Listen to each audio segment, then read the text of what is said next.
Do you want to learn how to create the most basic mandala because you know nothing about the subject and you want to use low-cost materials? Stay here because I'm going to teach you how.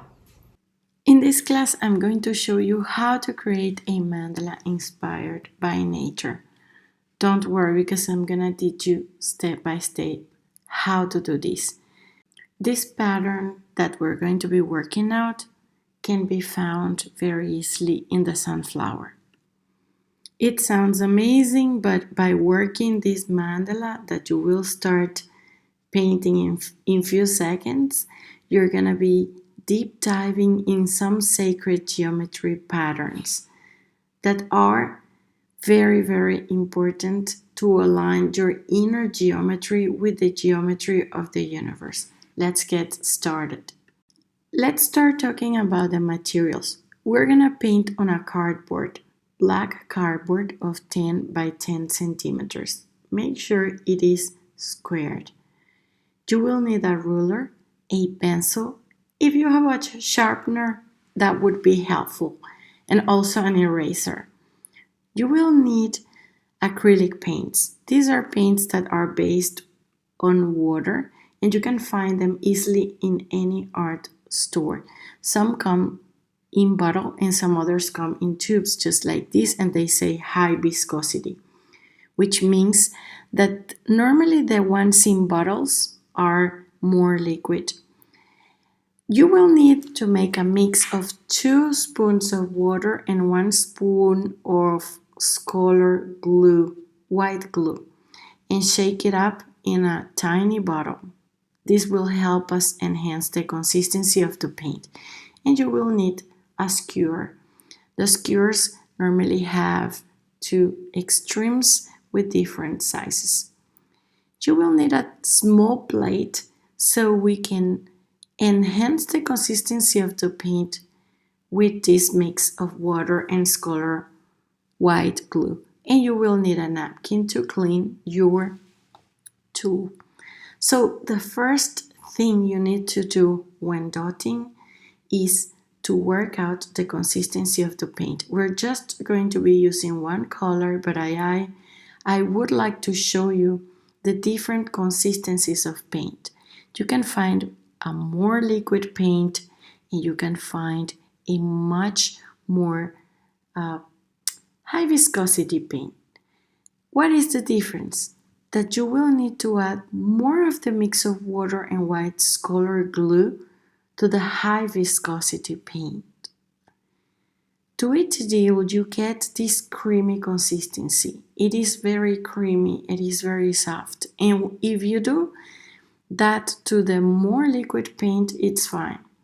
Then we can mix them up together. You can mix always like a more liquid paint with a high viscosity paint to get a nice paint consistency. And then we're gonna find the middle of this square.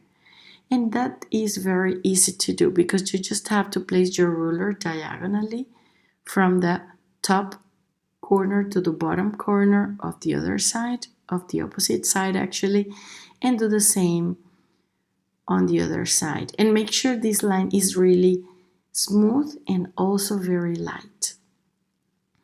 And you have yourself found the center of this surface.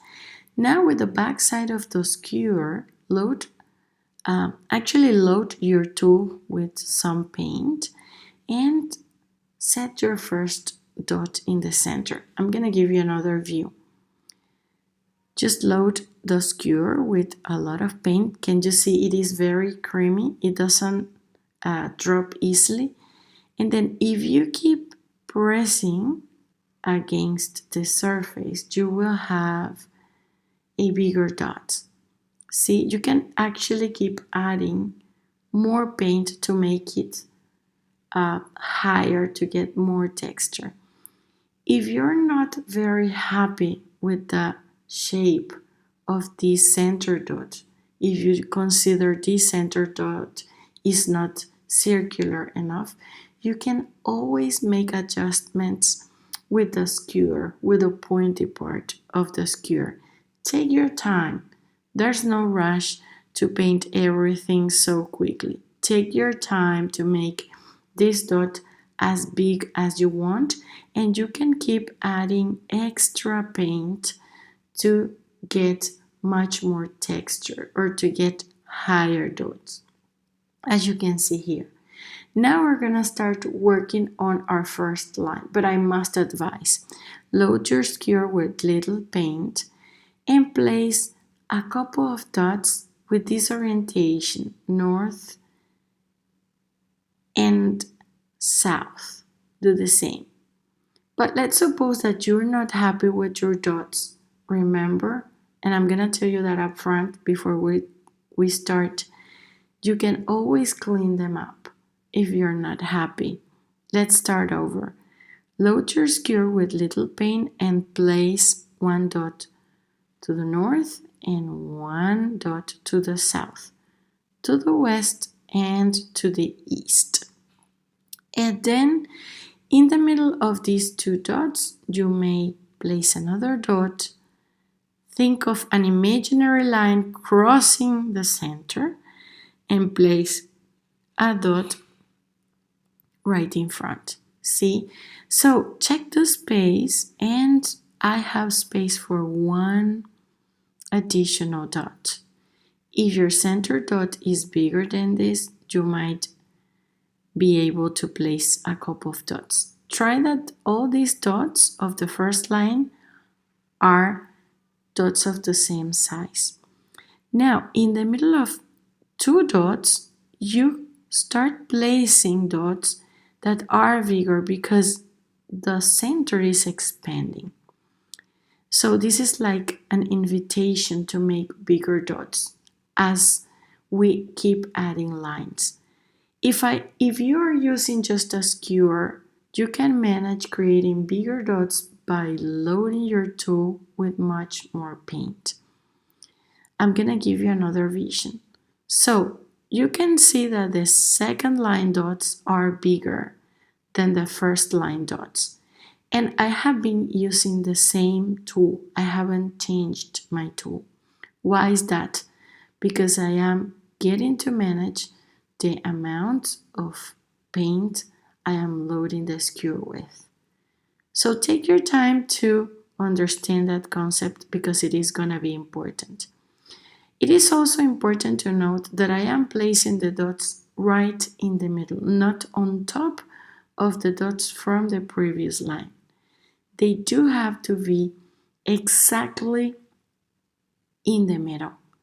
And this is how these spirals will start appearing. See, I am still using the pointy part of the pointy extreme of the skewer, and I am managing to get bigger dots. And that's because I am placing just one dot and then I reinforce it with more paint.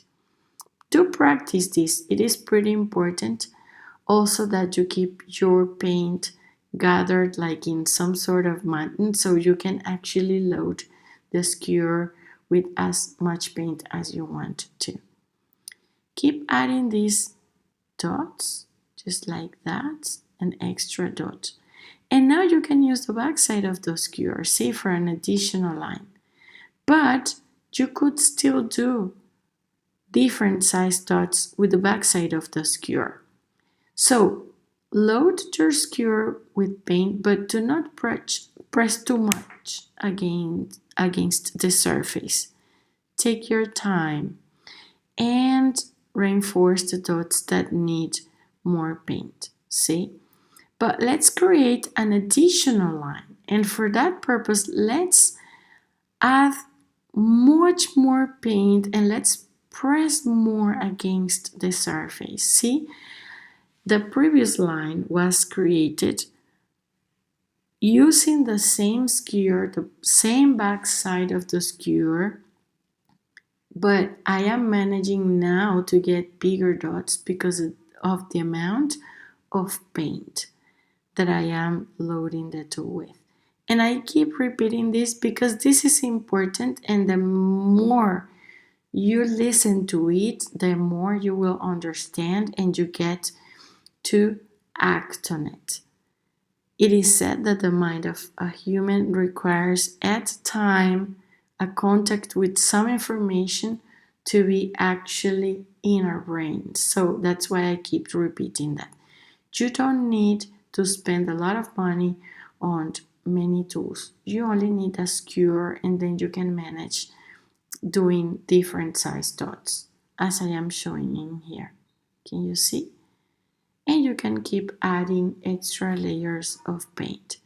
And the reason why this paint is so creamy is because we mixed two paints and we added water and white color glue. Some extra advices. When you're dotting, try that the dots of one line are same size dots. If you're doing big dots in the first line, don't go with smaller dots later.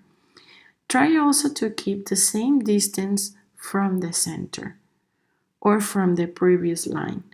Try to avoid having one dot like closer to the center and further away from the center. See?